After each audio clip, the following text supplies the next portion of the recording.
Welcome to Jackie's Literary Corner. So this is the second video I'm filming today.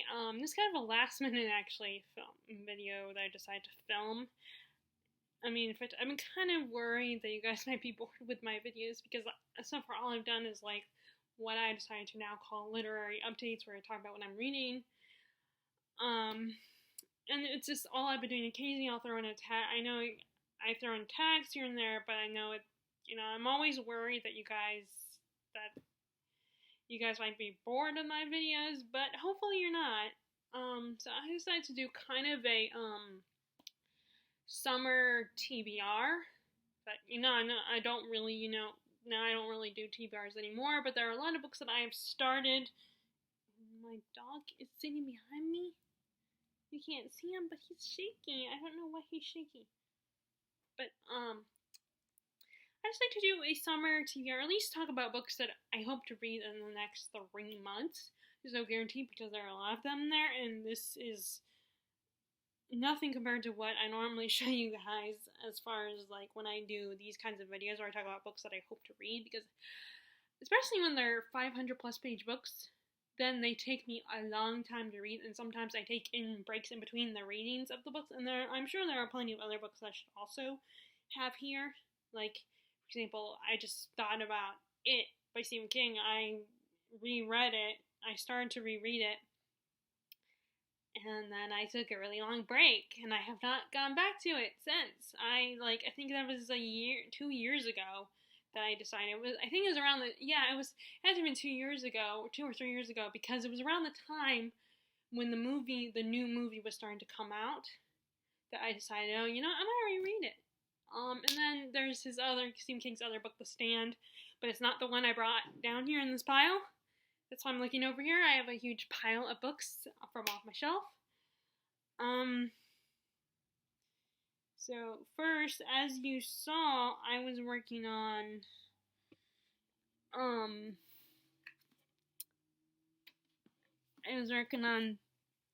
this one. Technically, I guess it's the 4th book in the series if you count the short story collections. There's 2 of them, and then there's Blood of Elves, which is the first one of the main story arc, and then there's this one, Time of Contempt. This one, it'll be really awesome if I get this one done by the end of the month, but it's the 26th as I'm filming this, and there's 31 days in May, so I would have to read a lot of this, and I potentially could. There aren't that many chapters. It's the kind of book where the author didn't write as many individual chapters, but each chapter is pretty long. So I think there are 7 chapters altogether, but each of the 7 chapters are really, really long. So. But I'm also reading Dickens, the second book that Katie from Books and Things mentions that she thinks would be a good place to start with Dickens, because it's written in first person. And since his writing style can be a little convoluted and there's so much going on and there's so many characters, Katie from Books and Things had suggested that you either start with this one, David Copperfield, this one is David Copperfield, or Great Expectations, because they are both in first person, so you're sticking with one individual character. There might be some other character as plot points going on that are connected to these 2, but it's in first person, so you're staying with that one particular character the whole time, so it's not as confusing. And of course, classic writing style, even though it's like English, so it's not like a translated work where things might not translate. It's just so much going on in the writing. Let's face it, the writing style back in the 1800s and further along was a little different from ours. So, and a lot more words. But that's because they got paid by the words. So, and this was their living, and it wasn't like with Sarah J. Maas or J.K. Rowling, or Cassandra Clare, where you made or even Brandon Sanderson, where it was not, or Stephen King, where it didn't take, they could easily write a lot of books. And, they were writing these by hand. So it's it took even more time. Not only that, but books weren't yes, people read a lot more. We didn't have things like, we didn't have the internet or, the cable TV or anything, but it was still, it was handwritten, and you got paid by the word back then, so it was like a lot of writing. And I was just watching, I can't remember if I was watching it this morning or last night, where someone also brought up the fact that a lot of these authors, especially like authors like Dickens or Conan Doyle, they wrote serial works because it was a way for them to keep their story going, and that's why his books kind of come off as like episodes of a TV show where like every week you would have to anticipate what happens next, even though you don't really have to. It's just in the because you all have it combined in this one work, this one chunks of paper, but it just has that feel of like a weekly premise. And so I'm working on this and I want to get this done and I don't know what the next Dickens will be. You know what, I should like, what I should do after, like, maybe I'll do it tonight actually, is just go like look for YouTube videos or look online and ask, like, type in the question, what do people recommend with Dickens reading first?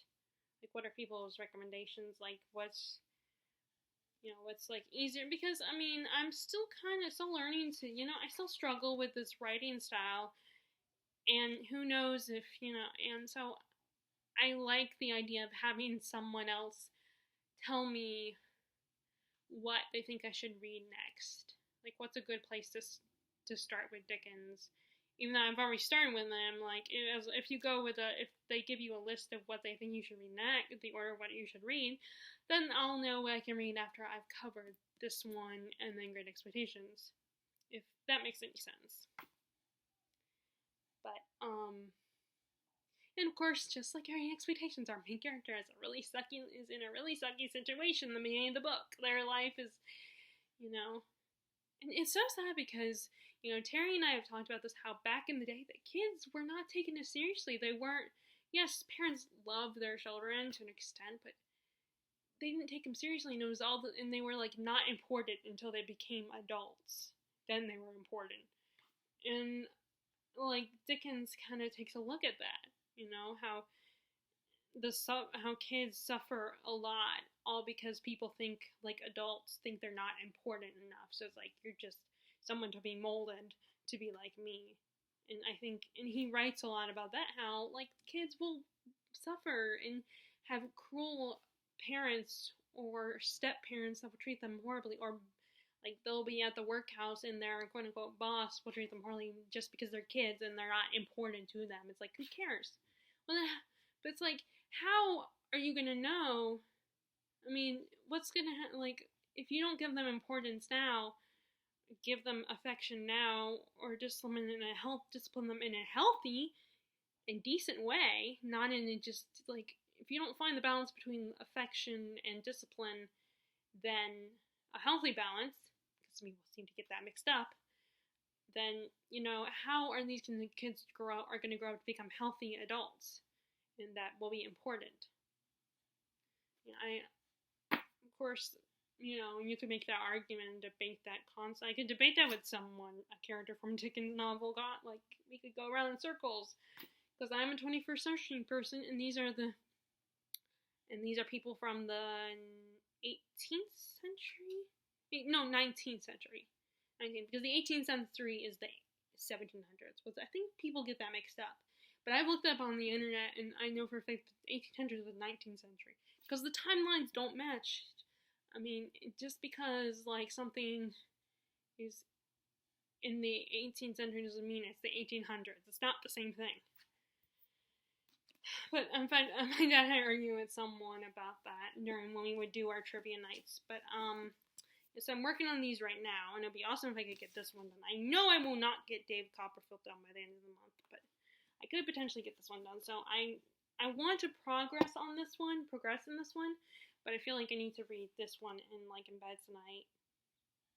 The good news is I am still off, but I'm always paranoid they're going to call me and ask if I could come in. And of course, I'll say yes to my, when work calls me, because I'll feel like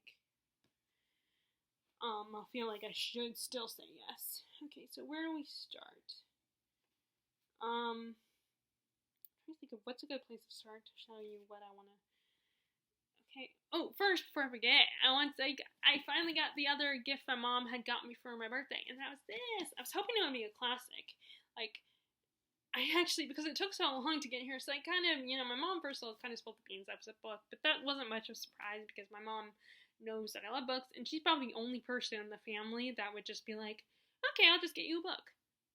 Well, is actually cool with it. Cool with that. Everyone else in my family, I mean, maybe my sister's cool with it too, but everyone else in my family, like all my aunts and stuff, are like, oh, but we want to get you something different. You always want, which I get, kind of variety, but when it's gifts are supposed to be surprise, and I definitely don't know. I don't want to know. That's but I also, books will get me excited. I will be excited, and if I don't seem excited, it's just because I'm a quiet person when it comes to opening gifts, especially because everyone is staring at you and is hoping you'll jump up and down and be like and squeal delightedly. And I'm not that kind of person when I get excited. I just have that like cheeky little trying not to smile expression, like trying not to make it too obvious that I'm excited.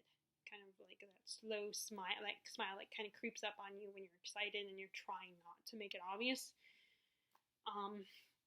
This is what is good. This is another one of those books that the print is dark.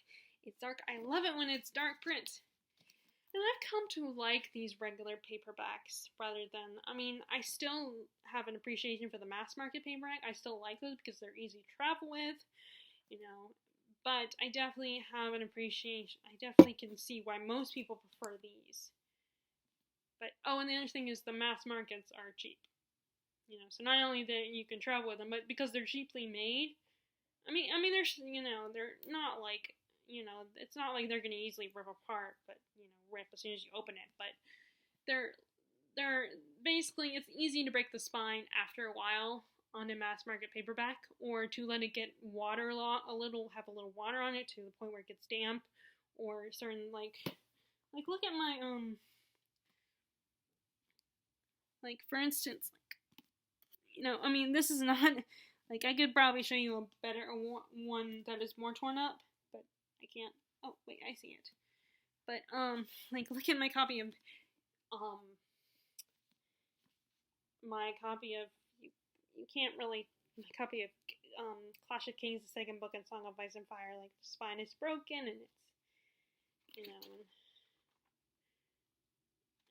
and then the one I wanted to show you wasn't that one, but that is just really bad looking. One of the worst ones is this.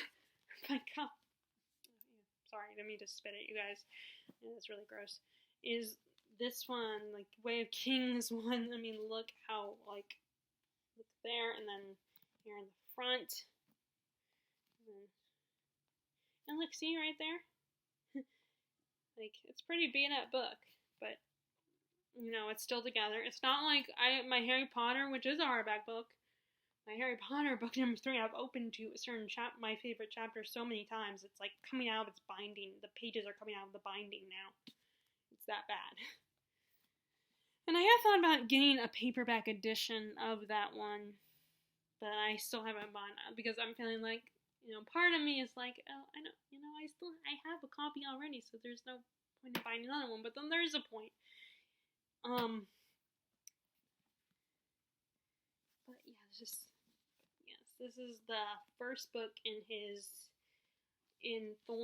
Trollope's Palser series, Parliament series, and it's a book it's a book about Parliament, so the political, the government in England, and all the different people are tied to it and stuff, and politicians and all those people. And this is the first book in that, and it's, I remember Katie talked about this one, I believe. which one is her fate? Which is it she prefers? The other Barsetshire series or this one? I think she prefers that one, but I'm not 100% sure. Which, by the way, one of the books, the third book in that series, is down here actually amongst these. But yeah, I want to share that I finally got it. I'm very happy. And like I said, I had my suspicions that it was going to be a classic, and I said, like, I had said that, you know, did it come from, maybe it came from overseas, and that's why it's taken so long. So I was like, and, you know, I kind of admitted to my mom that I kind of was leaning towards it, you know, being like a British book, like you know, something written by a Brit. So because I was hoping for either Trollope or Dickens, But you know, if it wasn't either one of those, if it wasn't one of those, but like if it was the Joe Hill book, then I'd be really excited about that too. You know, it's just, you know, I go through phases where certain types of books are kind of on my mind, like classics. And Trollope is definitely someone that I feel like I'm gonna have to order online. Because he's not as popular as Dickens and Austen are here in America. Like, I think he's one of those underrated authors. So, which I did talk about that in my 7 on Sunday underrated books. And he was one of the people I had mentioned. So, yeah, that's not part of this at the moment, part of this TBR, but sorry, let's go. So, first, I'm going to go ahead and show you the classics. I already showed you the Dickens. And I don't know when I'll read after David Copperfield. But this is the third book in the Barsetshire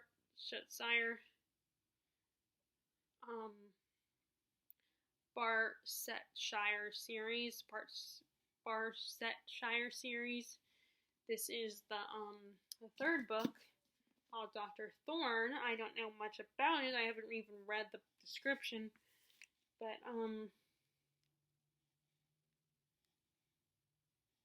obviously it's about Dr. Thorne. And his niece is living with him. But she's illegitimate. Ooh, that's interesting. And she's penniless.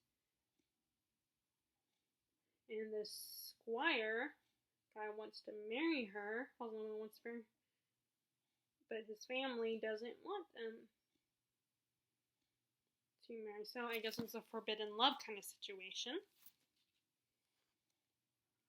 So at least we're getting kind of away from Dr. Grantley, Mr. I know everything. I'm so superior and know what's best for our family, even if I'm not really her brother, but her brother-in-law. Mr. Grantley just annoys the crap out of me. But I'm sure they'll make that family will make an appearance. I like this edition. I love these editions because they look like vintage. They're very vintage looking. I mean, they probably aren't vintage, but I really like it. And the naked dust jacket has a cool design on it, you know. So I think that is really cool. So I'm gonna read Dr. Thorne. This is the third book. And then the other classics I want to read are, of course, there's plenty more classics that I want to read. Actually, there's one more in this pile somewhere. I guess I can get to later. But there's also, since I read, since I read The Age of Innocence, I thought I would go ahead and read this one, House of Mirth. And this is an used copy, and this is also my sister's copy of the book that she said I could take. No, I'm a little conflicted here because I don't know if she means I can borrow them and return them, or if I can keep them. Because I mean, I think she doesn't read a lot. You know, she reads some, but not a lot.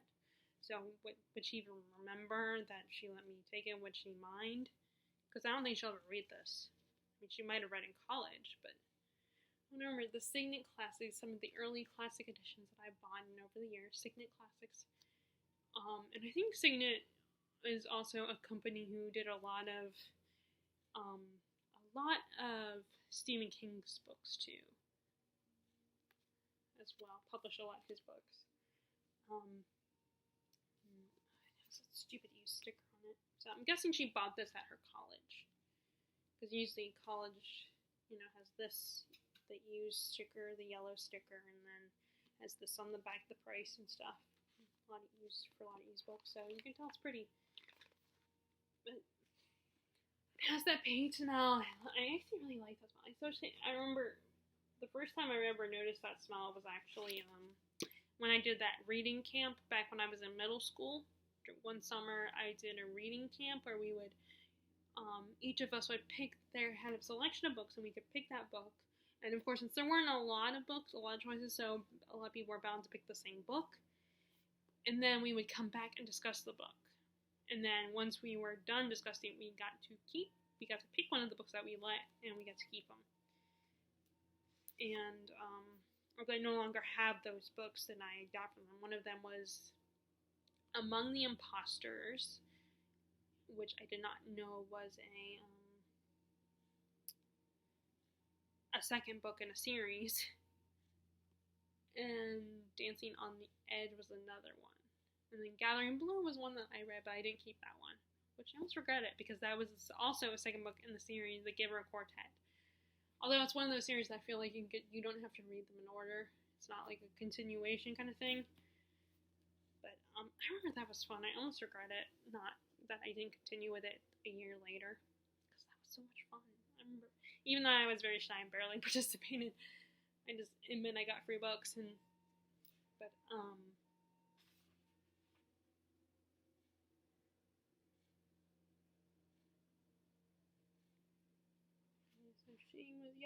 so so I guess she would be considered a modern, or at least on the cusp of the modern classic. I don't know much about it, and I almost don't want to know, because I feel like with classics, you almost want to jump in with not knowing. But then because there are so many classics that you will know about the plot, and because you hear about them so much. Even if you don't study them in school, you're gonna hear about it, especially if you're in the book community. Like for instance, Lord of the Rings. That one. Granted, that one had a little help with the movies being made, and then there was an anime movie made years ago. I don't know what year it came out. But that's one of those classes that you're going to hear about a lot, so you're probably already know, even if you've never read it, you know about it. In my case, I listened to that plot, but yeah, I figured I'd go ahead and start this one sometime this summer. And then, speaking of books that you hear a lot about, hi Rascal, see boy.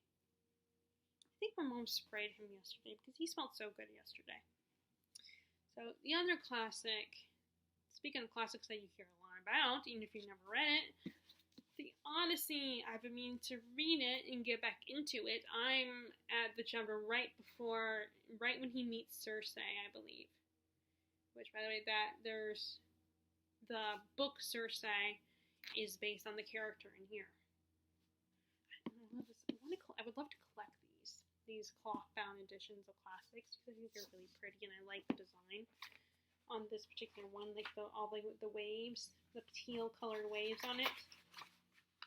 And what I'll have to do is look up a list of all the books that are in this form. I would love to get all of them, or as many as I'm interested in. Is there a list? I'm looking at the glossary. Index and glossary is not there, but I want to continue with this one, in which I do know, though, it probably would have been smarter if I started with the Iliad, but at the time when I got it when I borrowed it originally, I was not thinking, and for some reason I was thinking the Odyssey was first. But then I started reading and realized it's like, oh yeah. See, the Iliad is probably first, because the Iliad is about the actual war, and this is the aftermath of the war, and Odysseus' journey back to his wife Penelope, which is the longest trip back home I've ever experienced, and all that I've ever heard of. And like Odysseus is a little faster because, like, one of my favorite scenes was the Cyclops incident and how that one ends. It's like, you dumbass. It's like, really? You just basically ruined your own plan. I thought that was really hilarious. But I would want like a cloth-bound edition. Maybe you could get the cloth-bound edition of Jane Eyre because I've already read it twice now. And I don't mind reading these. It's just like, yeah, certain situations are just hard. It's just like reading in bed or something. It's hard to read this kind of book, this hard book. But I don't mind it because it feels like very old-fashioned, like very retro to me. Because this is the kind of, because I mean, you know, back in the day, back in the 1800s, they did not have hardback and paperback. They just had hardback.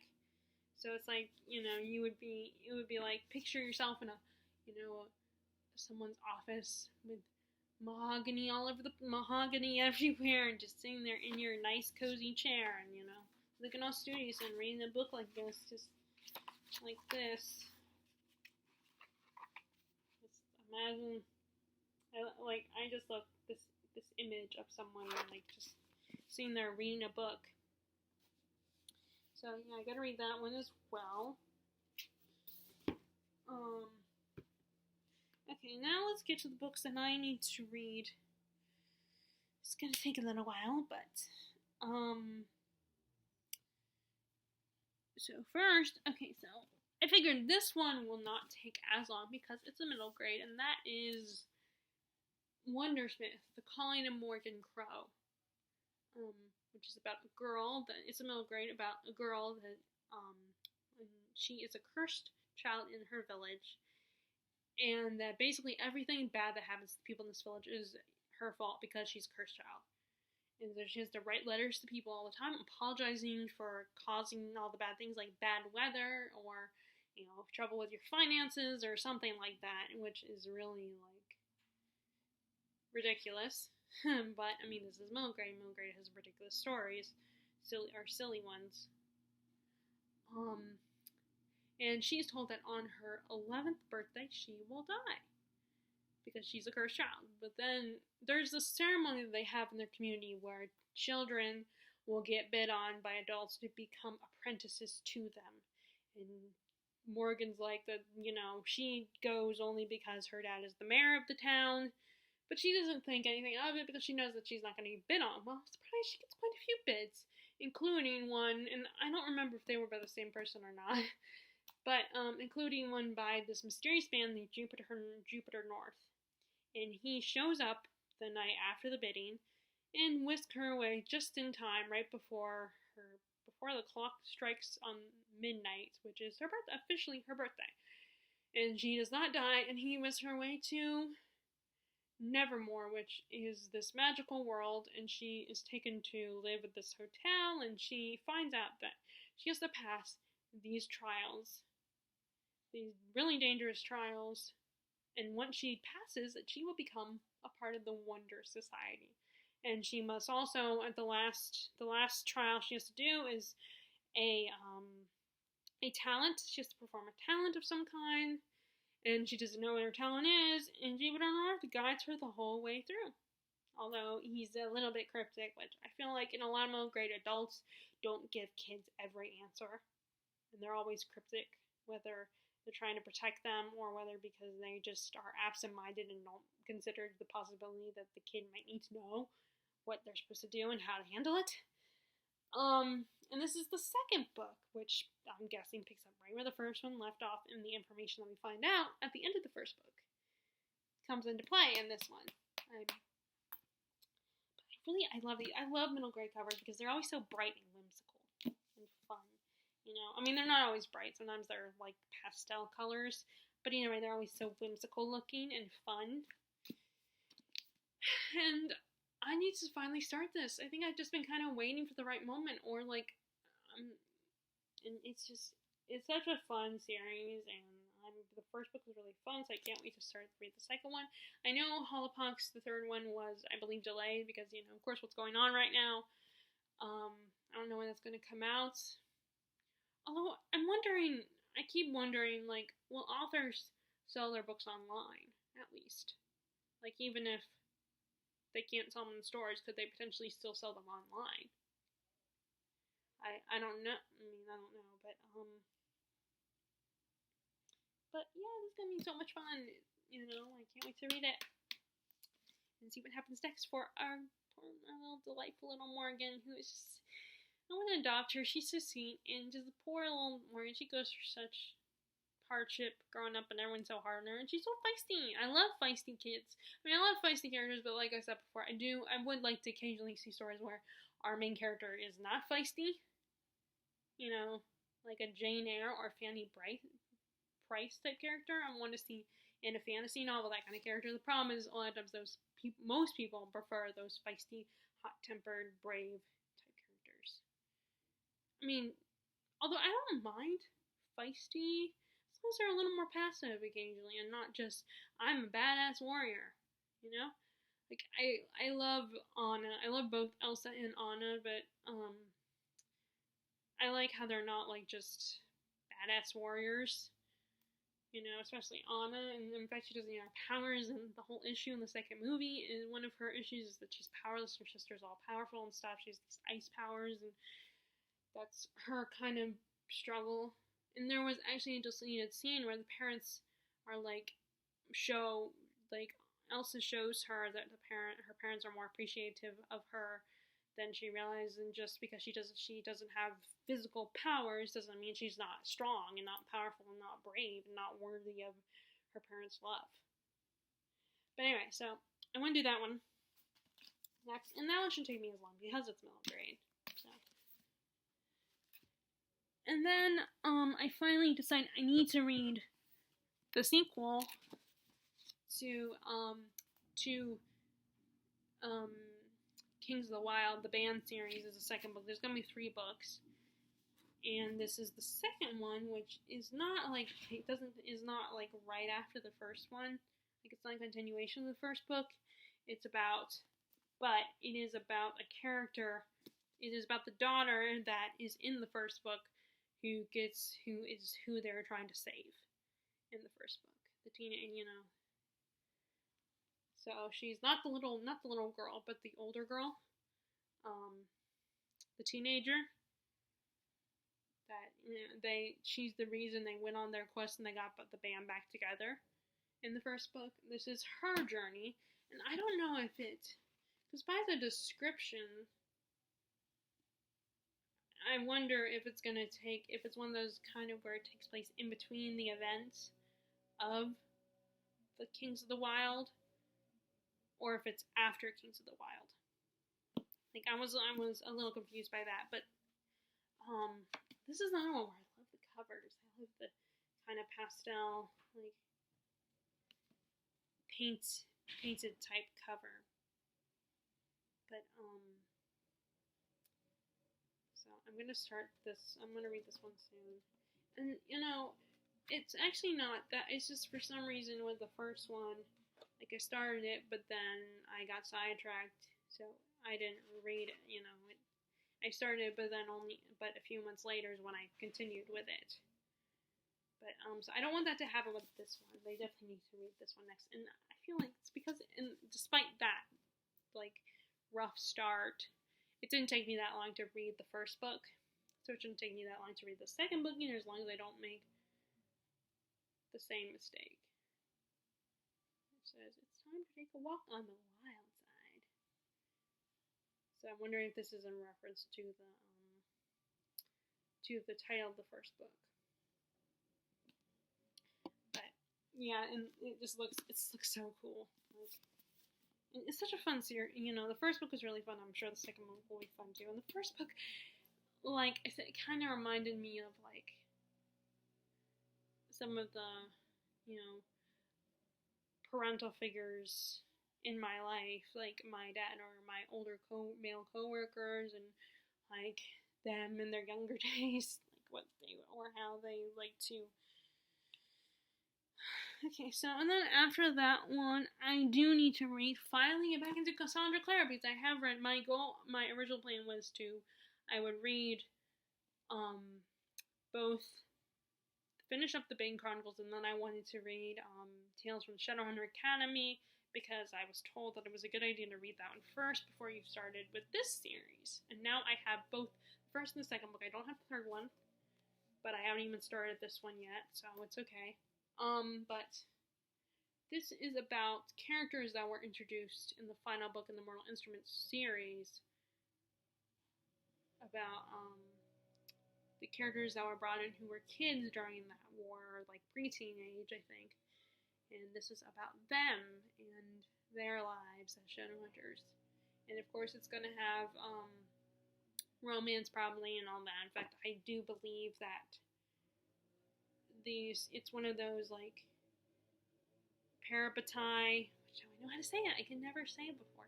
But then the show basically told me how to say it, which I always either audiobooks or a TV show or movie version. I go by how they say it on there. But our main characters are parabatai, but of course you can't fall in love with your parabatai because it would kind of ruin your bond or something. I don't know the rules behind it, but I know you're not allowed to fall in love you're not allowed to love your parabatai in a romantic way. And I think that's what happens. That's the love drama in this one, along with of course the epic.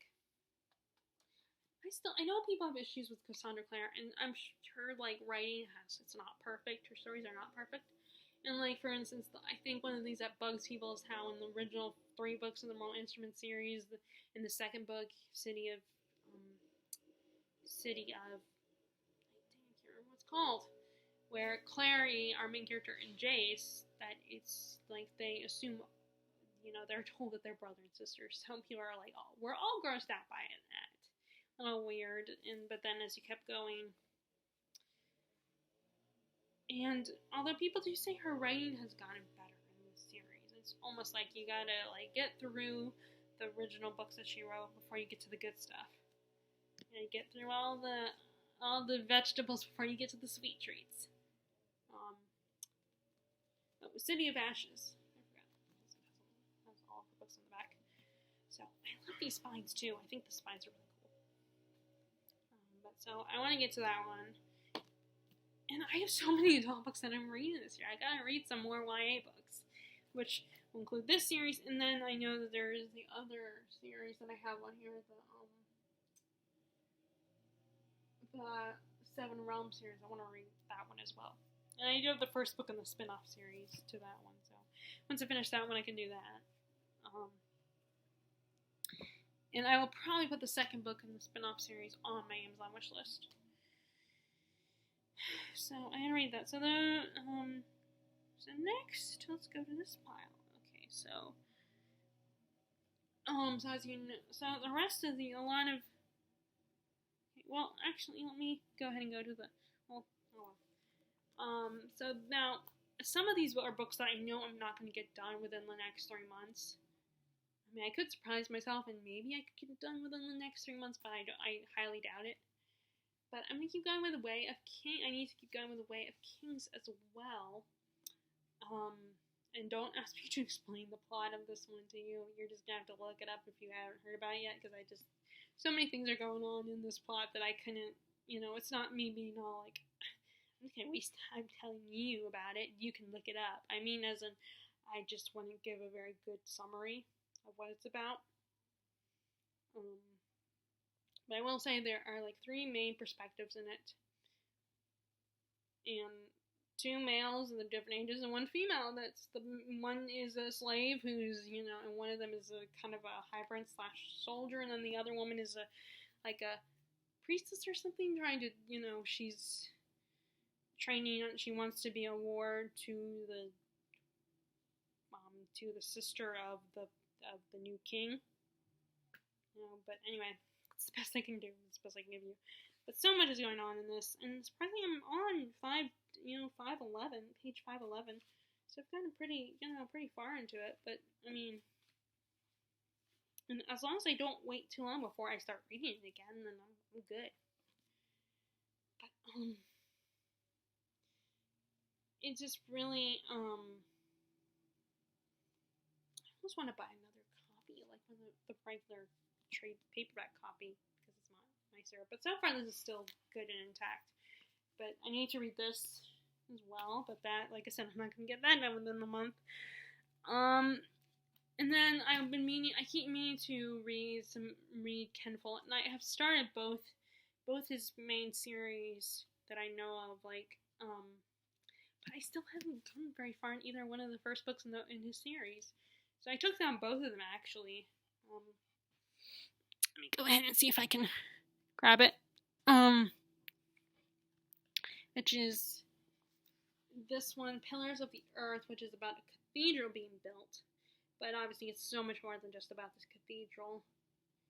And this one is a war saga story. It's about two families and how, I think one family and how their lives are affected by war, and this takes place in World War I. That's why I was most excited to start this series soon, because it's World War I, and you see a lot of World War II stories, but not enough World War I stories. But the second one does take place during World War II as well. And it did, and I'm starting. I mean, I've read like decent chunk, not a bad chunk. And it's not that hard to follow. It's just, it's just a big book and hard to travel with. And then this one is a little easier to travel with, but with the problem with mass market is it's small print, so it's sometimes hard to read. So yeah, I need to start these. I don't know when all that will happen. Okay, but anyway, this one I definitely need to read because I've had this book I got this right before we moved here. This is my first known game, American Gods, about this guy, this convict who gets out of jail, and he is approached by this guy who calls himself Mr. Wednesday, and he asks him to help him work for him. And he not only is working for this guy, but he gets mixed up in a war between the old gods and the new gods. And it's an HBO series, I believe, or Stars. No, it's a Star series. You don't have Stars anymore, so I can't watch the series. But it's a very interesting, and like Neil Gaiman also, like, even though he also writes more whimsy than Stephen King does, his books are also a little gritty like Stephen King, and they don't shy away.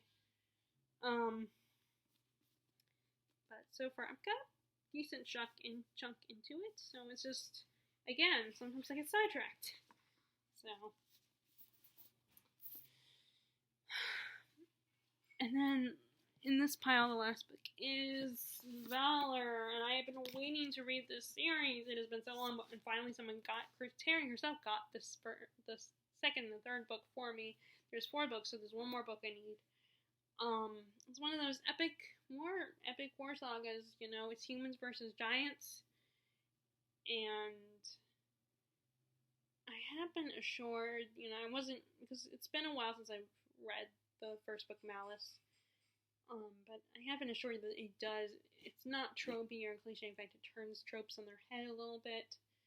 And it does deal with kind of a chosen one scenario where you have Black Sun. I think he's supposed to be the bad guy, and then something Star or something. I can't remember those. They're the chosen ones. One is meant to be the ultimate bad guy, and then the other one is supposed to be the savior. And I have theories, I'm having theories about who I think the Black Sun is. And I think it's the person who thinks he's the other role, but we're going to find out he's actually the Black Sun. That's my main theory. But I'm on chapter 4 because I had started reading it because I brought it with me when we went to go see my sister during Christmas last year. And I just couldn't wait, and I finally decided to bring it with me, and I only got to chapter 4. But what time is it? Oh crap! I'm not gonna be able to run today then, unless I run after dinner. That's what happens. I should have filmed this, but I wanted to give you guys this video, so maybe I can run after dinner. I don't know. I'll see, or maybe I could just tell my mom that. Okay, so there's those ones. I should have just gotten ready for my run now. Anyway, let me just continue with this. I'm sorry. And so, so I have this bad habit with series where, like, I'll get the first book and I'll read the first book, but then it takes like a year or longer before I get to the next book or before I finish all the books in the series. So I don't want anything to fall behind. So, I want to read this book this summer. This is the second book in the Wheel of Time series, The Great Hunt. Again, another one that I'm not going to even bother giving you guys a summary, just if you're interested in it. The first book is The Eye of the World. The Eye of the World is very similar to Lord of the Rings. It plays homage to Lord of the Rings, but Robert Jordan goes into a different direction with it. It is a very popular, it's a 14-book series, so it's a big commitment. So far, I really liked the first book, but I don't have an attachment to Lord of the Rings. Like, I love the movies and everything, and I listened to the audiobooks for the first time, but, so it doesn't, I'm not like, like, oh, it can't compare to Lord of the Rings. I'm not gonna even bother because it's gonna be just like Lord of the Rings. Lord of the Rings is far better. Like, I'm not gonna be like that. I'm not like that about that. I don't care if it's similar to Lord of the Rings or not. I want to read the second. So I want to read the second book this summer because I don't want the series to fall behind. I don't want to fall behind with the series.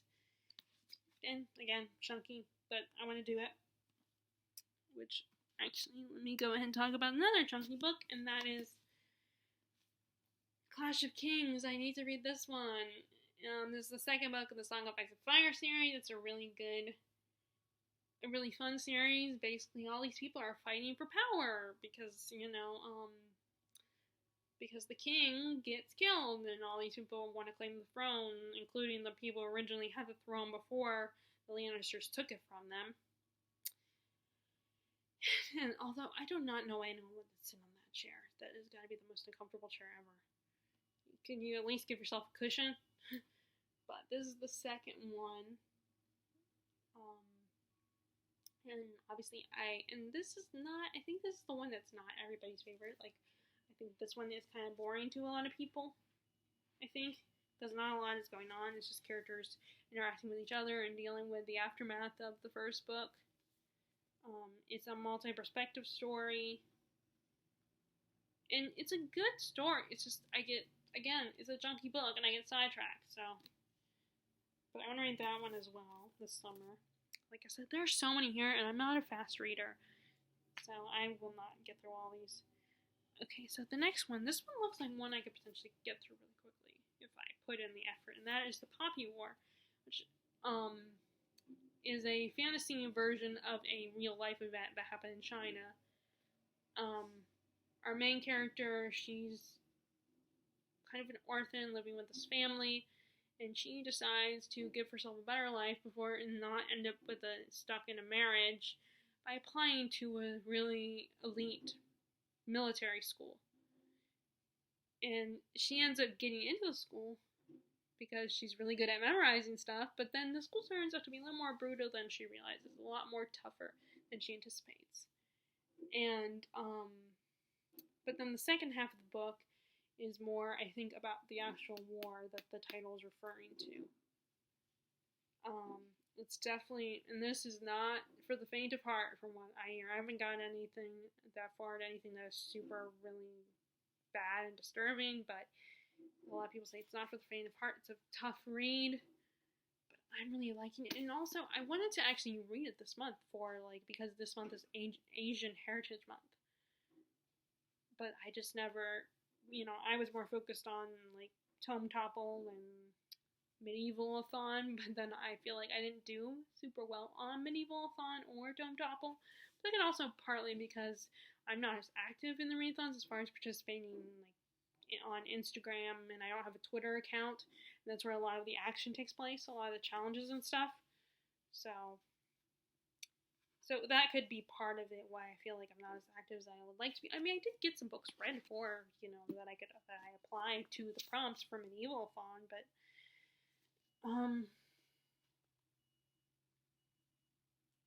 anyway, yeah, I definitely want to keep going. And this one doesn't look, even though it's a chunk of a book. I mean, it looks a lot chunkier in the hardback edition, but, it doesn't look that big, although neither does American Gods, and that's a pretty big book. It's over 500 plus pages, so.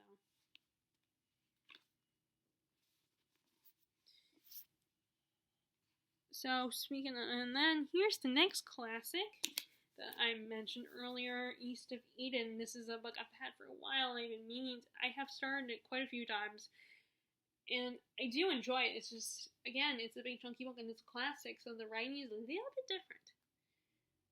And a lot is going on, and sometimes it's not always. It doesn't have a lot of exciting things going on. It's more of a slow moving story. So I need to get back into this as well. And the good news is I didn't get very far during my second read of it.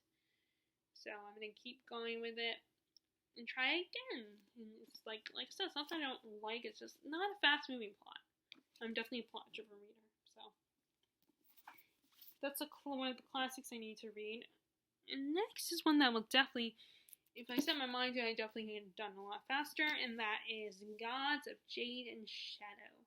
This is about a girl that her and her mom are taken in by her mom's father. So it's this girl's grandfather, Cassiopeia is her name, and she's kind of treated like a servant, like a Cinderella type. And one day she comes across a magic chest or something in her grandfather's room, and she accidentally opens it up after it cuts her when she touches it, and releases a Mayan god. By the way, this takes place in Mexico, and they end up being bound to each other. And he wants to get revenge on his brother who stole the crown from him. So Cassiopeia is dragged along with him to find his brother. But the twist is that because he is basically sucking the life out of her, it makes him more human. They start to develop more feelings for each other.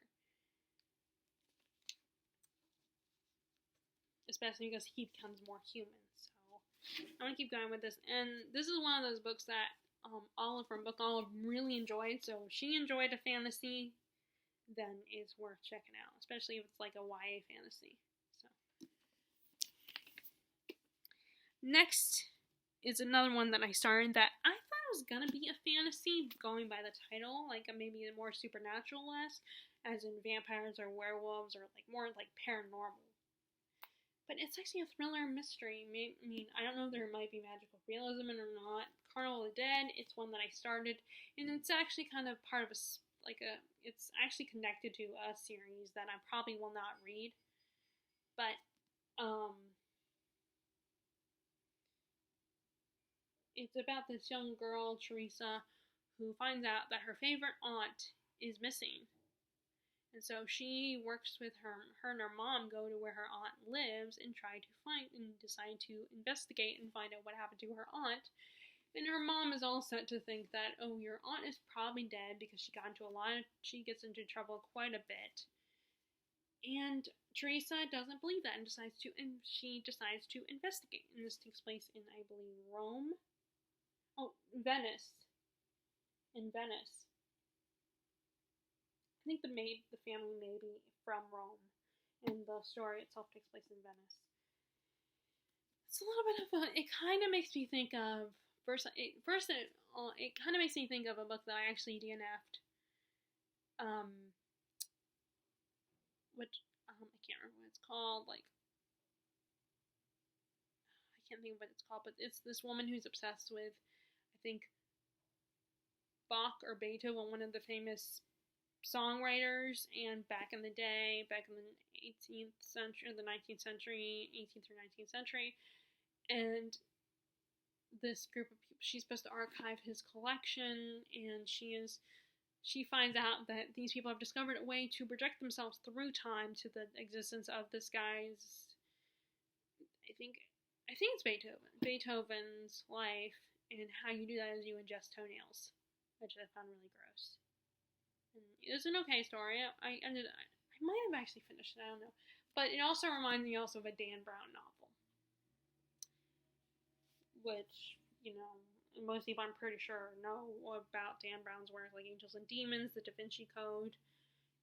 Like, one of his most popular series is about the Robert Langdon series, that's where Da Vinci Code, Angels and Demons comes in.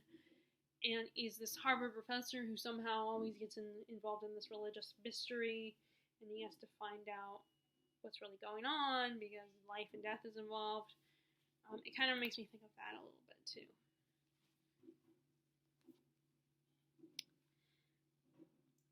Okay, so I want to start that, and then I told myself that I would reread Night Circus first before I read Aaron Sorkin's second book, which is this one, The Starless Sea. And I couldn't tell you because I don't remember what it's about. I mean, I've heard what it's about, and I'm definitely interested, but I don't remember right at the moment. Plus, I'm starting to feel that tired feeling, lethargic feeling as I'm filming this. But it got me really interested. Kind of reminded me of The Shadow over the Wind with its premise a little bit, with like a person's life in books, and the magic of books, and how everybody's life is a story and stuff like that. But I've been meaning to get into it, and then I like this because, see, I don't like it when, this is why I don't take the Just stuff, not because of this, but the reason why I don't like taking dust jackets off is also because a lot of times the naked hardbacks are plain, like they're naked, they actually have nothing on them. And what's nice is this one has something on it, which I really appreciate that. And I know a lot of the subscription box editions also have something here as well, which I thought that was really cool, but I mean, I get tempted to buy subscription boxes, but then it's like, I don't think my mom would want me to, because you end up getting a bunch of stuff to go with them, and then I would be getting books constantly, and my mom would not be cool with, like, she'd be like, well, you're getting a book in the subscription box, so why do you need to buy more books? So I'm always, like, hesitant of, even though, it's my money, but I still, she still kind of has an opinion. But, yeah, I just, like I said, I can't give you an exact description off the top of my head, but just, I know that the premise really, and I'm sure most people have heard what this is about anyway, or have some idea, because it's one of the BookTube darlings, or one that people are really excited about because of Night Circus, and a lot of people love that book. Hi, Rascal, I'm surprised you're not trying to get up, because I'm sure you hear the garage. So I don't have much excuse because, like I said, I wanted to read The Night Circus now. I've read it, so I can do with that one. And I don't have any other books by Erin Morgenstern. This is her second book, her second novel. I'm trying to put it away so my books won't fall on me, won't fall down. Next is one that I started at the end of back in March. This is one I actually got at the Country Bookshop, and it's also going to be a Netflix series. I don't know what's going to happen with that now, but I mean, I hope it still becomes a Netflix series. But I think this is about Nimue, or maybe The Lady of the Lake. I don't remember, but it's another book about the whole Merlin Arthur legend and everything, and the female characters involved in that. And I just thought it was really cool, especially because it has like illustrations that are kind of that are done by the same guy who wrote the I think Sin City. He did the artwork for the Sin City graphic novels. So I thought that was really cool. And there's that either it's about Nimue or Lady of the Lake, or they might be the same person. I've read the first few chapters, and if it's about one of them, I want to see a story where I don't want it to be where she falls in love with Arthur, because I feel like that's too predictable. I want her to fall in love with Merlin. I think that would be interesting.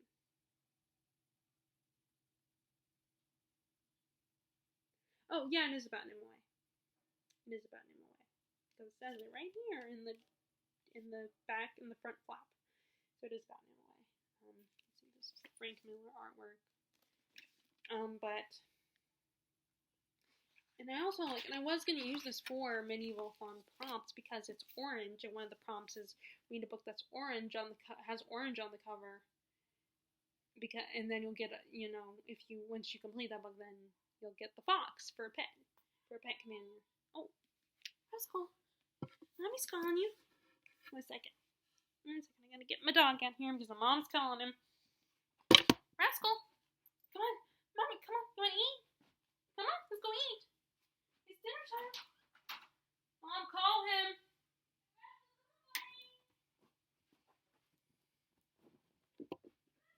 Oh boy. Oh boy.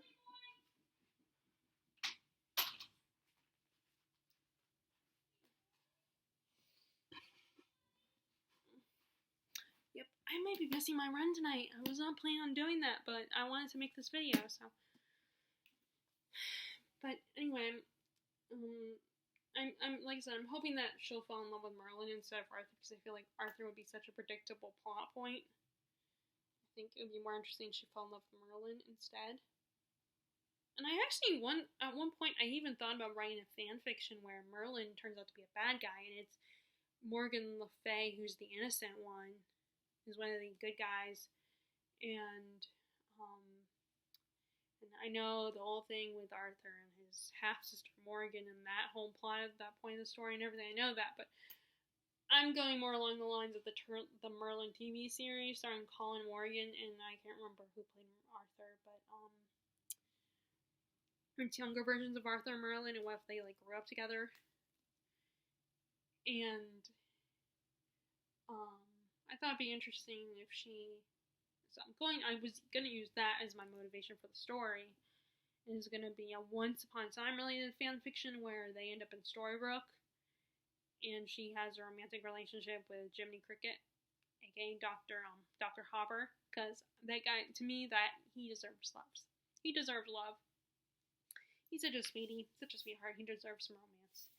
But yes, like I said, I know the whole Morgan Le Fay, half sister, and seducing her half brother, and then making Mordred and blah blah blah. But I wouldn't have been going with that route anyway. So I would have changed it. I think you can do that. There's actually a Little Women fan fiction that was published into an actual book about Joe and Laurie. What if they became the couple in the end? Which, my opinion, is very mixed on that one, because on the one hand, I understand the people who are a little annoyed by that fan fiction. I feel like you're, ruining what Louisa May Alcott's original message was, but then I also understand people that aren't supportive, and you shouldn't judge a book until it comes out, until it officially is published. And there are people that loved that relationship, that shipped them together. So it's why not? It might actually be a good story. And that's kind of what I was going for. What if, Morgan was not a bad person? What if she wasn't the villain? What if what happened with her and her half-brothers didn't actually happen? Or if it did, what if Arthur was the bad guy? I just think it's fun to do that. Fun to explore that kind of stuff. So, but I don't know if I'll ever write it. But anyway, so yeah, like I said, I hope that Nimue and Merlin end up as a couple, or fall in love and have a tragic love story, kind of like the Merlin miniseries starring Sam Neill. Although in that one, Nimue was just the daughter of a lord, so she was kind of a noble lady. And she didn't have any magical powers. But so yeah, and I don't know why I like the feel of this book, and I like the weight. So it can also apply to a heavy book prompt. There's a prompt in the Medieval-a-thon was picking a book that was heavy. And this could have applied for that one too, because it's heavy. But you could only pick one book for each prompt. So. Okay, so, what I could do though is, I keep thinking about my run, but like I said, I want to do this video, and I'm not going to stop filming, but, what I think I might do is I might just go for my run, and then, eat when I get back. Maybe go around at least once. But, anyway, let me finish filming this. So, this is another one of those big, huge chunker books that I want to read, but it's such a huge book. And it's yes, it's an easy read, but it's a long read, and it is a very exciting plot. It's just, and there are some slower parts. And it's basically all these people fight, it's these groups of nations, and some of them revere dragons, and some of them are afraid of dragons, but they're all afraid of this one dragon, the nameless one, coming back. There's this whole prophecy, and the queen of one of the nations, one of the kingdoms, is if she doesn't get married and have a baby, then the nameless one might come back. Her people believe that her having an heir is what protects them, which shields their kingdom from this particular dragon. So we get the perspective of the woman who's going undercover as an advisor to the princess, to this queen, and there's a romance between them. And that character is Ian Duran. And then we have another character who's Tane, who from the kingdom that reveres dragons, and she hopes to be a dragon rider. But something happens that might ruin her chances of being a dragon rider. We also have a guy who's I think he's an alchemist, if I remember correctly, and he got banished from the kingdom because he was accused of killing the queen, of the future queen. So he got banished. And then we have one more perspective, but I don't remember. It's been a while since we've been with his character, so I don't remember what his role was. And this is actually, from what I hear, it's supposed to be actually a retelling of a story, of a fairy tale, but I don't know much about it, so this is all new to me. And this is the author's standalone book. But she is going to write other books in this series but she is known for the Bone Season series, which I was keeping that one, but then I ended up deciding once again to remove it from my bookshelf because I'm not going to continue with it. And that always happens because I always go back and forth with keeping books or not keeping books, because then I will hear bad and good reviews on it. Of course, some people, like Terry, would probably tell me, well, then you should read it yourself, but I don't got time for that. Okay, I don't have the space to do it, especially because I'm never going to stop buying books. So, it's actually gotten pretty far in it. I mean, let's see, what page number is this? 407. So I'm pretty close to the 500 page mark, so I've read a lot. Okay, yeah, but the sound of I might not get to my run tonight, this evening. Okay, so, next is a Stephen King book, and that is Needful Things, which I have started off. Another one that I've started that I've been meaning to read. It was either between this one or The Stand, and I ended up starting with The Stand, but then all of a sudden I was like, screw it, I'm just going to go ahead and start reading this. So I read The Stand, and then I started this one. And in this one, it's about the small town in, I believe, I think this one takes place in Castle Rock. And their town gets a new shop that comes into their town called Needful Things, and it always has exactly what you need, but of course there is always a price. And he leads, and eventually this town goes into chaos, and all this crazy stuff happens. And actually, the reason why I was most excited to read this one is because the antagonist, Miss Leland Gaunt, the guy who owns the shop, he kind of reminded me of Mr. Gold a little bit. If Mr. Gold, if they originally mainly intended for Mr. Gold to be a villain and didn't flip-flop with his character, with Rumple / Mr. Gold's character, but if he was actually evil, like originally the whole time he's evil, then yeah, it kind of reminds me of him. I mean, and he does have an antique shop. So that's probably who I will picture as Leland Gaunt. Although I think he's supposed to be a really old guy. But, yeah, so that's kind of why I was most excited for this series, to read this one. And also in green, if it has green on the cover, that's going to be one of my, green is a very appealing color to me.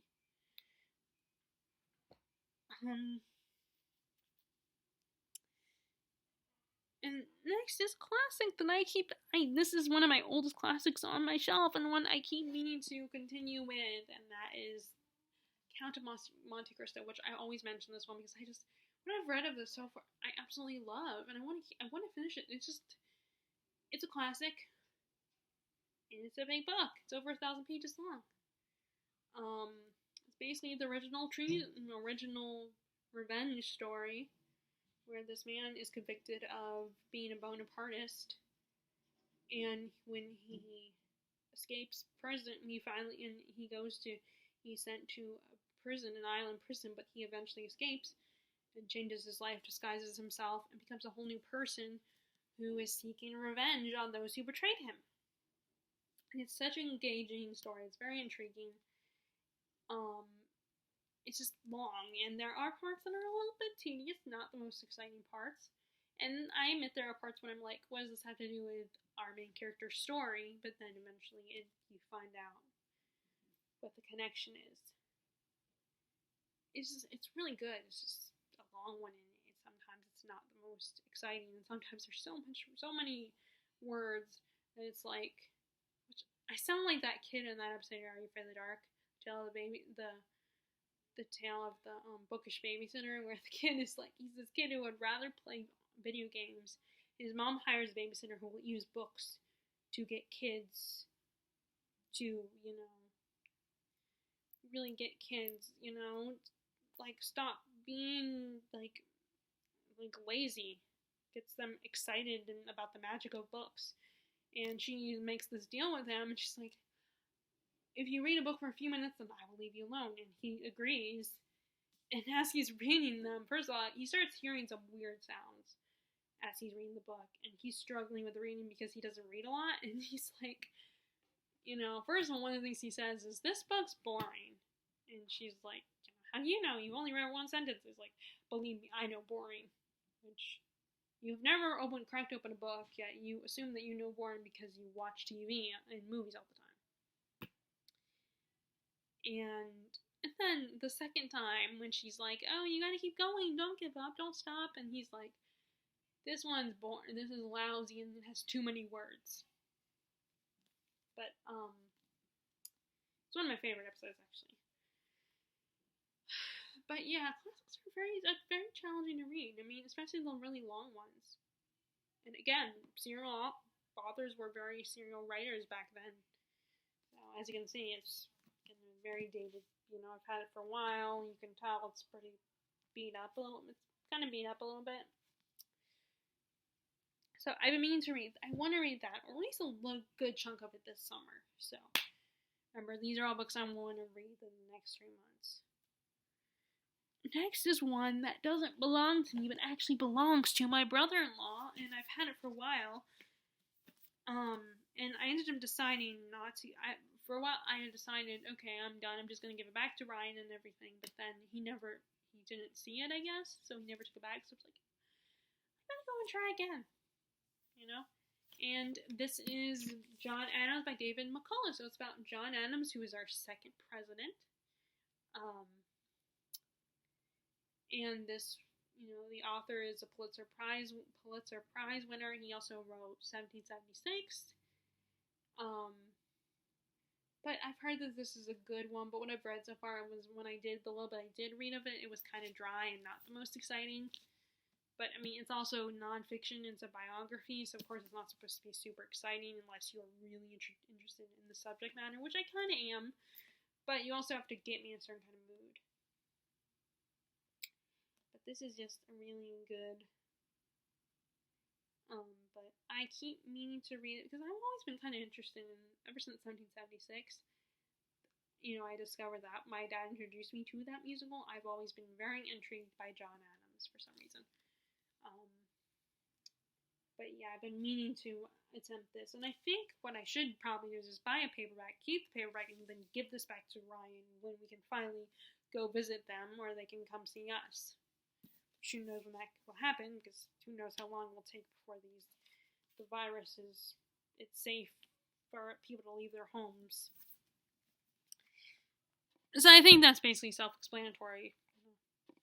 Next is a book that I also had started last time we went to visit family, and that is Shaman's Crossing, which is not part of the Realm of the Elderling series, but it's by the same author, Robin Hobb.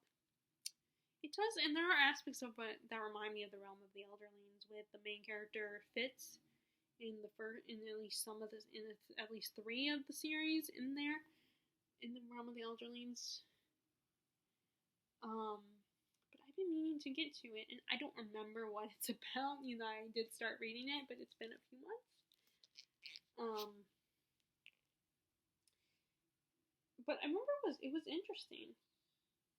It was just, again, I got sidetracked.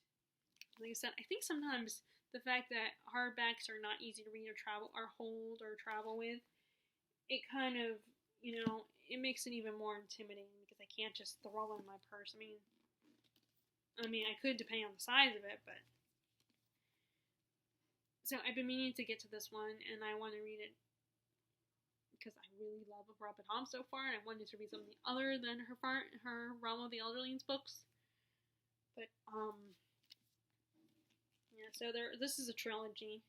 So there's 3 books. There's this one, and actually, this is one of the times where I actually have a series of books that are not one of the books is not the same size as the other ones. Like the second book in this trilogy is a little bit smaller than the first and the third one. So I couldn't really tell you what that is about. And like I said, I don't know if I'll get to all these, but these are the ones I'm thinking about right now. Next is one that I have been meaning to get to, and now I don't have much of an excuse because now the TV series itself is no longer on the air. It got canceled. And I'm supposed to meet the actors from the TV series for the for GalaxyCon, but again, with what's going on, it's probably going to be canceled. Or even if it's not, a lot of people probably will not, like a lot of the celebrities probably will not go. But this is The Magicians in the trilogy, The Magicians. The first book, which is kind of a pet peeve of mine, that I don't like it when authors just call the whole series by the name of the first book. But this is about this young man, Quentin Coldwater, and he's a really smart kid, but he's really into this one particular children's fantasy series since he was a kid. And after missing his, I think, Harvard,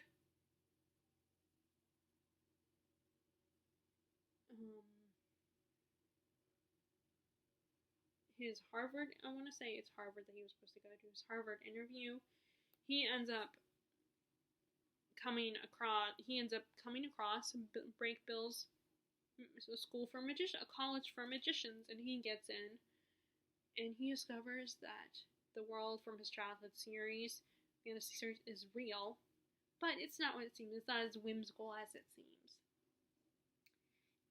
And I know a lot of people have issues. There are things about this that people are not comfortable with, the question of consent with a certain act that people are really upset about. And I get it, but I love the series, the TV series, and I want to read it. And I think part of the problem is that it's compared to Harry Potter. And I feel like, no, it's because people are going to assume, oh, it's like Harry Potter, and it's not. I mean, the only thing they have in common is magical schools. But plus it's a little bit closer to the Narnia books than Harry Potter. But I do like this blurb by George R. R. Martin. The Magicians is to Harry Potter as a shot of Irish whiskey is to a glass of weak tea. Hogwarts was never like this. I love that quote.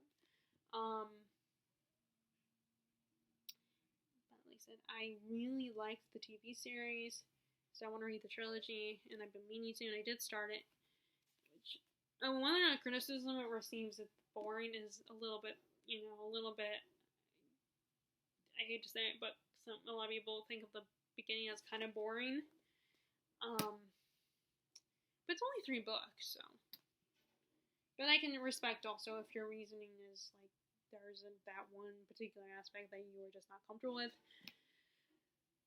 But anyway, so there's that one, and then another book that I was hoping to read for the readathon, but I never got to, was the first volume in the Legends of the Dragon Realms series. This is the first 4 novels.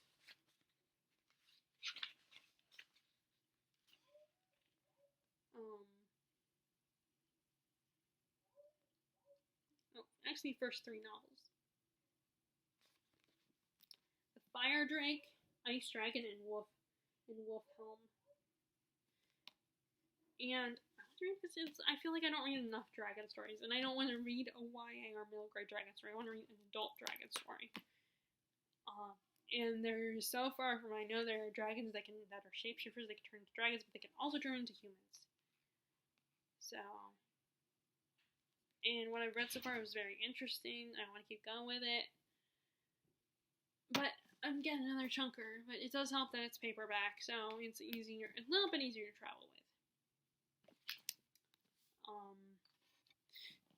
Okay, there's a few more to go. Okay. Next are some non-fantasy books, and that is, this is Amy Tan, the Bonesetter's Daughter. So far, I've read like 2 of her books, and I really liked it. And this is one that I want to get for I want to read it and then pass it on to my sister, but I don't know if she'll ever get to it. And most of this author's works are usually about mothers and daughters and the secrets between them. So of course that's what this one is. And basically the daughter doesn't understand her mom, but then she finds out some things about her mother that she never knew that changed their relationship forever, sort of thing. Which a lot of Amy Tan's books so far, when I read, at least the Kitchen God's Wife and the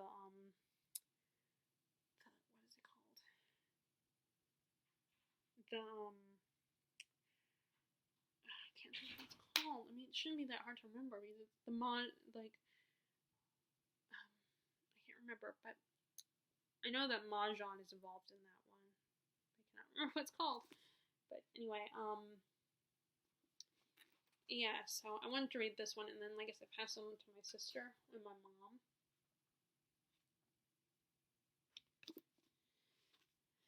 I like that this is a Border sticker. Back in the day when Border still existed. If you guys remember that bookstore. Books A Million kind of took a lot of Border spots, or at least in my old hometown they did.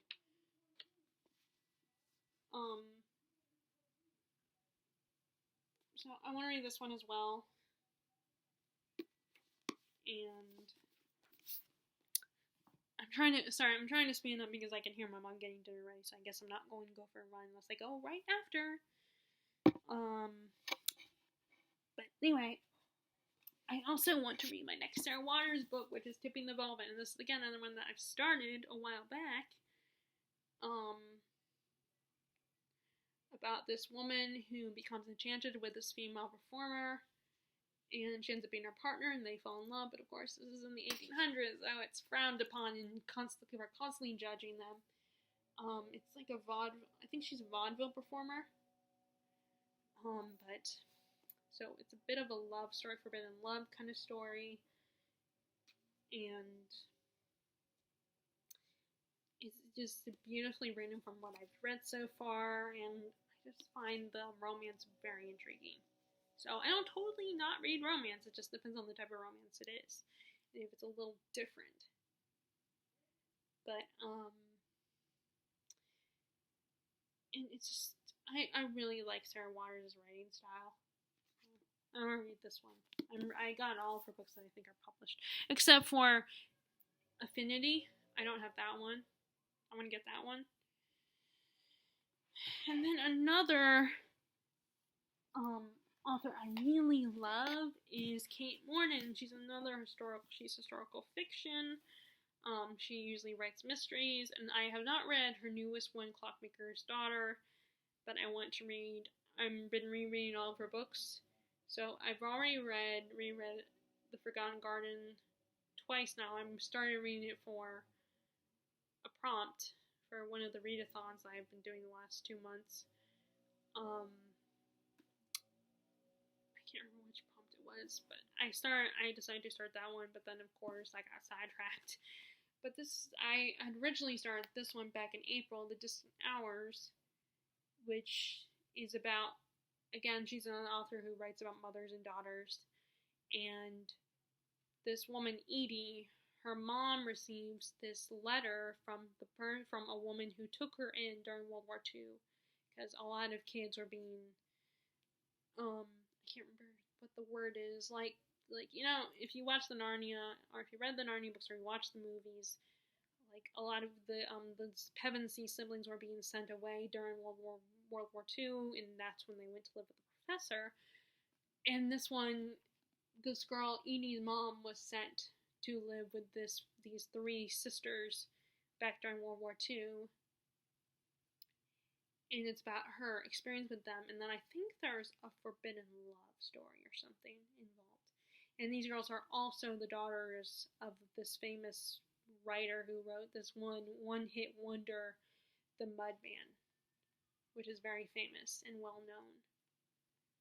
And it's about Edie piecing it all together and trying to find out what happened. And a lot of Kate Moran's books are like that. It's about like someone from the present finding out or getting a little hint of the past and trying to figure out what happened. This is kind of an homage to Gothic literature as well. But yeah, I'm rereading all of her books, so I'm gonna reread that one. And the next is, I don't know much about this one except for there's a circus involved in this little girl and it takes place in the 30s. I'm just going by the cover. But I don't know much about it. Again, French Collapse, I love that. And then it also has this. I just remember reading the summary reading the descriptions about it, and it sounded really interesting. So, I don't know much about it, but I've been meaning to read that one soon. I don't know what.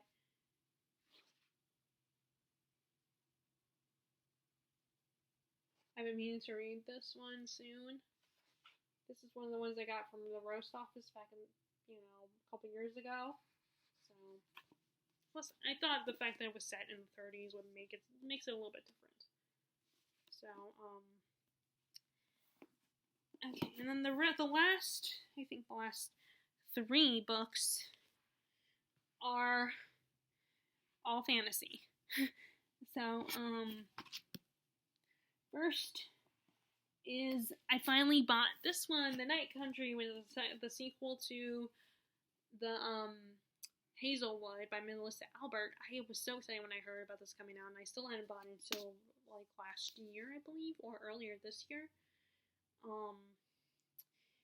And then the Hazel one is basically about this girl named Alice. Her and her mom are always constantly moving and traveling, and she stumbles on this book that her grandmother wrote of a collection of fairy tales. But then her mom sees that she's reading it, takes it away from her. He's like, I don't want you ever to read this. I don't want you to have anything to do with your grandmother. And she kind of starts to suspect that her and her mom are running away from her grandmother, and she doesn't understand why. That she liked the fairy tale books, but then she eventually forgets about them. And when she's a teenager and they finally move to like a city or something, her mom meets this guy, and I think he has a daughter, and she falls in love with him, and they get married. And Alice does not like this guy or his daughter, and then weird things start happening. Weird things start happening, and her mom gets kidnapped, and she is starting to suspect that it might have to do with her grandmother in the Book of Fairy Tales. So she approaches this guy that is a fan of her grandmother's work, and he helps her figure out what's going on, and they are on the hunt to find her mother. And this is the sequel. And I don't know what's going to happen. I don't know what this... I believe, though, the boy that helped her is going to be in this one as well.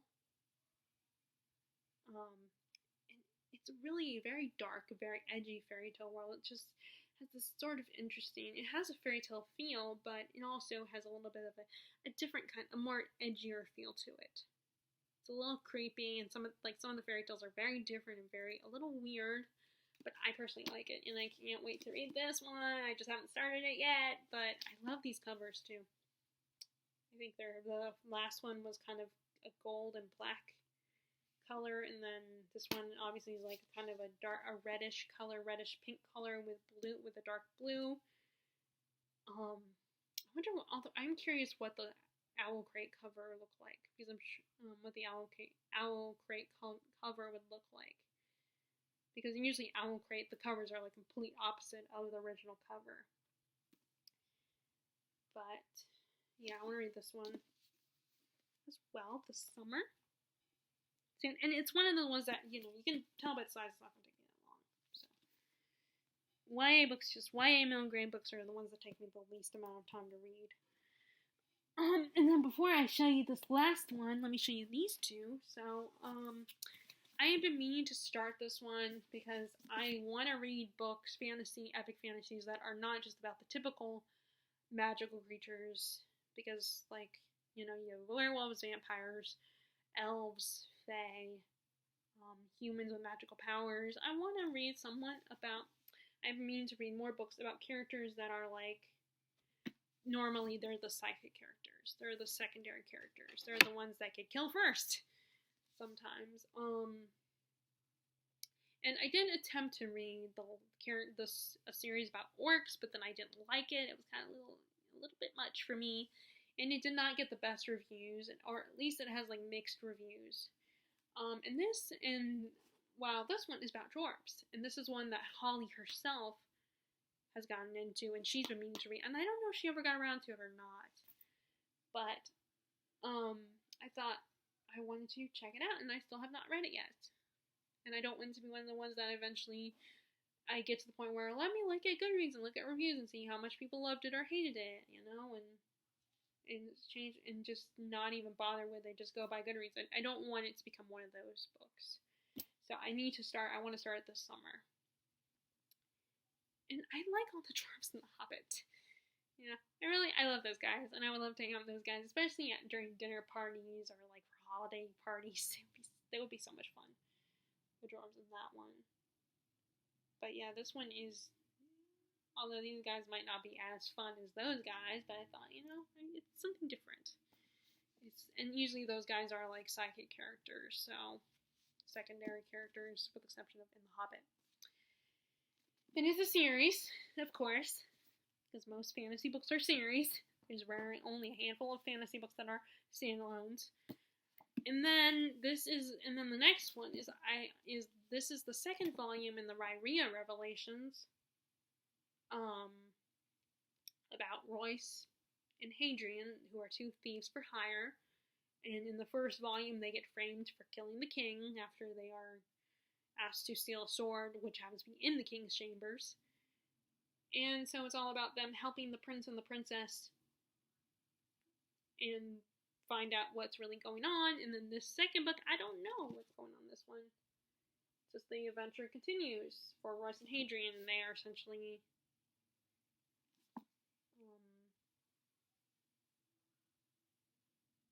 helping Melgar, the kingdom of Melgar. And a rogue secret could change all, which we kind of get one thing revealed at the end of the book, but I think it's a little more. It's not just his secret that changes everything. I think one of the other guys also has a bit of a secret. I have a theory about who these guys really are. They're not just. I mean, we already know one of them is someone special, but I think the other one also is someone special too. And then there's a third volume, and then apparently there is a prequel series, and I have at least the first 3 books in the prequel series as well. So I want to read this one this summer, because again, I don't want it to fall behind. And apparently the first book, Theft of Swords, the first volume, is the least, the one that's not the best. So it just gets better as the series progresses. I know there are a lot of people that don't like that they feel like the first book should pull you in right away, and I can understand that, but I feel like you should give a book a shot, especially if it's a certain genre like this. I feel like, because a lot of fantasy authors pack in a lot of stuff, so I feel like you can get away with it, not the first book not being the best. Okay, so, and then the last one, I want to save this one for last. And that is one of the ones I got for my birthday from Thanks to Terry. And it's one that it's self-published. So it's not, I don't think it's in stores yet. And that is the book by Elliot Brooks, booktuber Elliot Brooks. And I was so excited. I mean, just hearing other people talk about it and hearing her talk about it, I just really wanted to get it. And first of all, and as I said in my birthday haul video, I love this cover. It's so pretty. I don't remember who she said designed the cover, but I just love it. It's so pretty.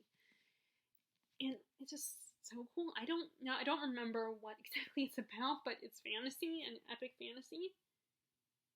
Um, and there's war and stuff like that. And she recently did a video where talking about, are male writers better fantasy authors than females?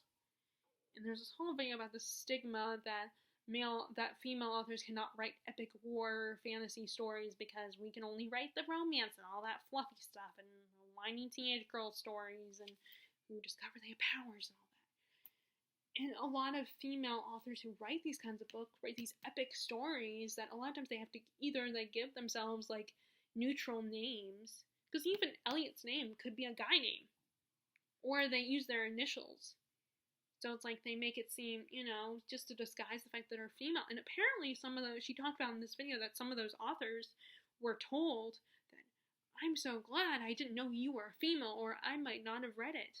Like they actually will admit that. It's like, you don't think women are capable of writing this kind of stuff? And I just remember thinking, and I didn't know how to say it without making it come off as a backhanded compliment. Like one of those compliments that sounds like a compliment, but it also sounds like an insult.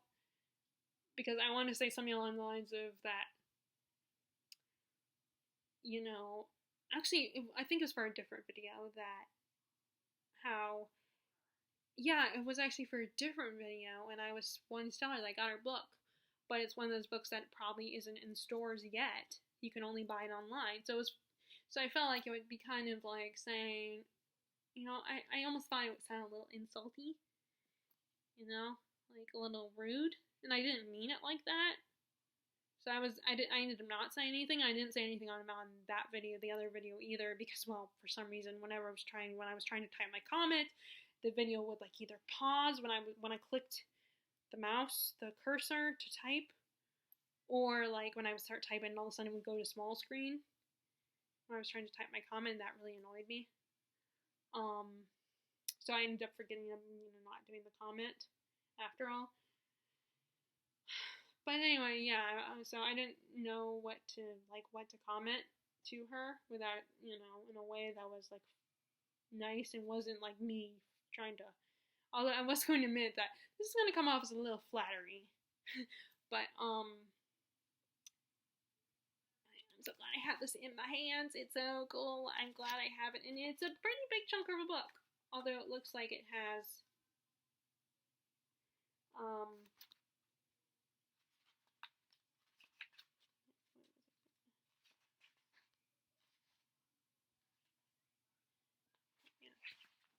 I was looking at it. There's one whole page that's like blank, so I guess it's a quote thing, like a quote from one of her characters. I'm so excited. I want to read this one. I just don't want to jump in it right away. So I'm trying to read other books first before I jump into this one. But this is one of my priority books I want to read this summer. Like, I want to do a heavy focus on fantasy, obviously, this summer. But I'm still going to read other genres. But yes, I'm excited. I want to read this. But anyway. So that is kind of my sort of TBR for the next 3 months. And as you can see, it's a lot of books here. And I probably won't get through all of them, but I cannot choose which one I want to focus on. I know that I want to focus on Peace and Turmoil, obviously. And there's a lot of books that I've started that I need to finish them, or at least get a little bit farther along in them. And the ones that I just need to at least get farther along in are the ones that I know I'm not going to finish even within those 3 months. Like Count of Monte Cristo, for instance. Because it's just, I get through fantasy a lot quicker anyway. So, and Count of Monte Cristo is not fantasy, so... And like classics are a little slower moving, especially because their writing is different. But yeah, so hopefully, so that was a little different of a video than the last one I did, the literary update. I wanted to throw in. I feel like I need to do a tag so you guys aren't entirely bored with my videos, or do like a discussion video or something. I just don't know what to discuss. But anyway. So if you guys like this video, be sure to give it a thumbs up. Click subscribe if you haven't already. Click the bell notification below when you see so you can be notified when I post new videos. And again, I hope you're enjoying your reading. And I will talk to y'all later. Alright, bye!